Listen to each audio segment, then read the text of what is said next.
Welcome. This is the Post-Secondary Transition Podcast, where we have conversations around the ins and outs and everything in between of the transition process for families of students with disabilities. I am one of the hosts. My name is Patrick Cadigan. I am a public school transition coordinator. I have a co-host. Who would that be? Yes, you do. I'm Megan Smallwood, and I am also a public school transition coordinator.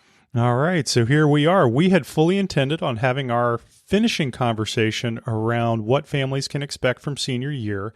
However, we ran into a scheduling snag, but we didn't want to do nothing. So Megan and I decided to have a quick conversation around a resource that we think families can find useful and valuable. Megan, you want to clue us in?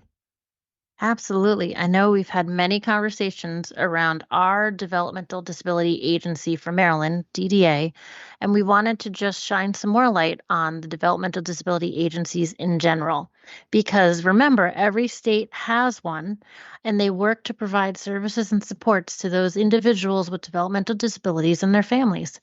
They are a huge source of funding for after 21. But the primary goal is just to ensure that the necessary resources and opportunities for personal growth, independence, and inclusion are there for our friends with disabilities. They do range from state to state, but overall, the general idea of these agencies is that they can provide different things such as case management, residential and housing options, vocational training, employment services, respite care, just to name a few. It's important to check every state and the local jurisdictions for their eligibility determination, but they are there and they are a great resource to access. They also collaborate with a number of different agencies and service providers, and they all work together to ensure that each individual is receiving that individualized support that they need for after transition or post-secondary transition. So I know that we always refer back to our lovely website, www.postsecondary-transition.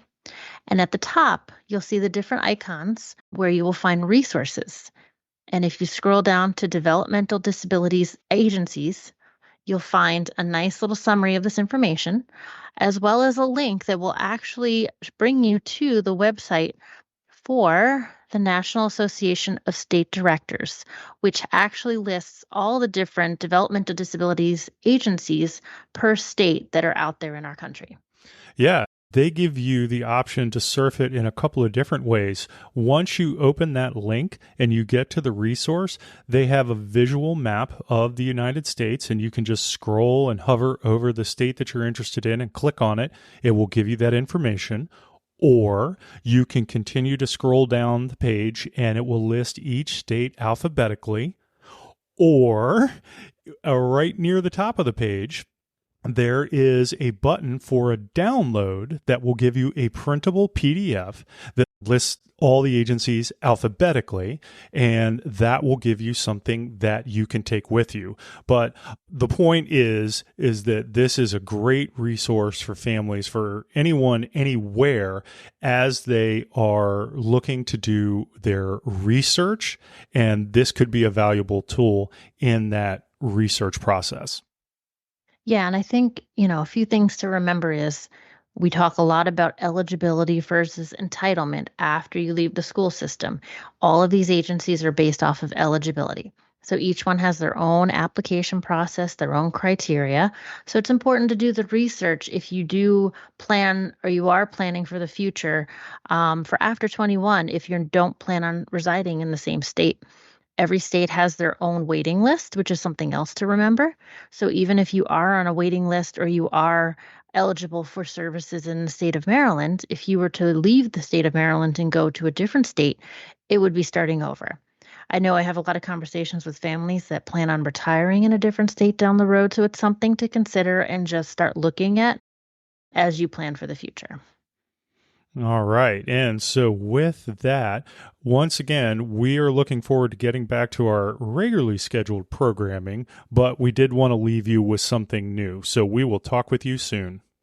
Thanks for tuning in.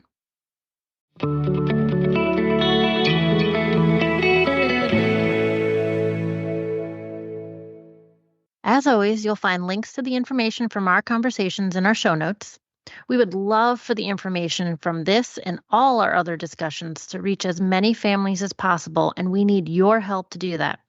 You can find our conversations at www.p2transition.com. Like, follow, share out the podcast.